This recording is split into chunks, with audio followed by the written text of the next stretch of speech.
Hello' guys, এই প্ৰচণ্ড গৰমৰ মাজতে বতৰটো আজি ডাৱৰীয়া কৰিলে, কাৰণ আজি অলপ বৰষুণ দিছিলে। সেইবাবে ভাবিলোঁ আজি মনটোৱে পকৰি খাম বুলি। তো পকৰি বনাবলৈ আমি ফাৰ্ষ্ট টাইম আমি নৰসিংহটো ছিঙি ল'লোঁ গছৰ পৰা।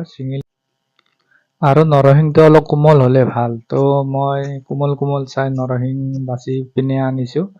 তো আপোনালোকেও কোমল চাই অলপ নৰসিংহ লৈ ল'ব। তাৰপিছতে মই এইফালে কুটি আছোঁ বঢ়িয়াকৈ। তো নৰসিংহ আৰু পিঁয়াজ কুটি ল'লোঁ। তো আপোনালোকৰ বাৰু বৰষুণৰ বতৰত কি কৰিব মন যায়? তো কমেণ্টত জনাই দিবচোন এবাৰ।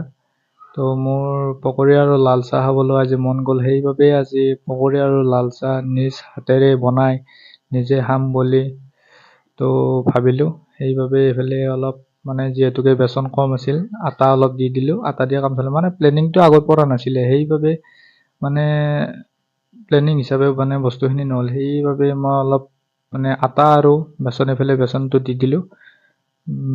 বেচন আৰু আটা দি পিনে মিক্সিংটো কৰি লোৱাৰ পাছত তো নিমখ অলপ দি দিব লাগিব। নিমখ অলপ দি দিলোঁ এইফালে। তো নিমখখিনি দিয়া হোৱাৰ পাছত মই তো অলপ বেকিং চ'ডা লাগিব। বেকিং চ'ডা এইফালে মিক্সিং কৰি কিনে পানী দিব লাগিব। তাৰপিছত পানী দি কিনে মই বঢ়িয়াকৈ আৰু পানী দি কিনে আৰু মিক্সিং কৰি ল'লোঁ।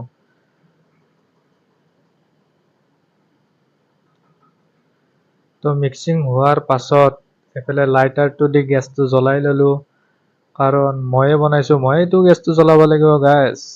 তো চাই থাকক এণ্ডিঙলৈকে, যদি এইখিনিলৈকে ভিডিঅ'টো চাই আছে। তো তেলটো অলপ কমকৈ আছিল, সেইকাৰণে তেলটো অলপ দি দিলোঁ। তো তেলটো দিয়া হোৱাৰ পাছত পকৰিকেইটা বনাই ল'লোঁ। তো কেনে হয় গাইজ, খাই পিনেহে গম পাম আৰু। তো অলপ ওলোটাই দিলোঁ, যিহেতুকে এক চাইডে সিজিলে এক চাইডে নিসিজিব, সেইকাৰণে কৰচেদি উল্টাই দিলোঁ। তো উল্টাই দিয়া হোৱাৰ পাছত অলপ ৰঙা হোৱাৰ পাছত গাইজ পকৰি হৈ গ'ল এইফালে। তো লাল চাহ অলপ বনাই লৈছিলোঁ। তো লাল চাহখিনিৰ লগত পকৰিটো খোৱাৰ মজাই বেলেগ। লাল চাহ অলপ খাই ল'লোঁ, তাৰপিছত পকৰি এটা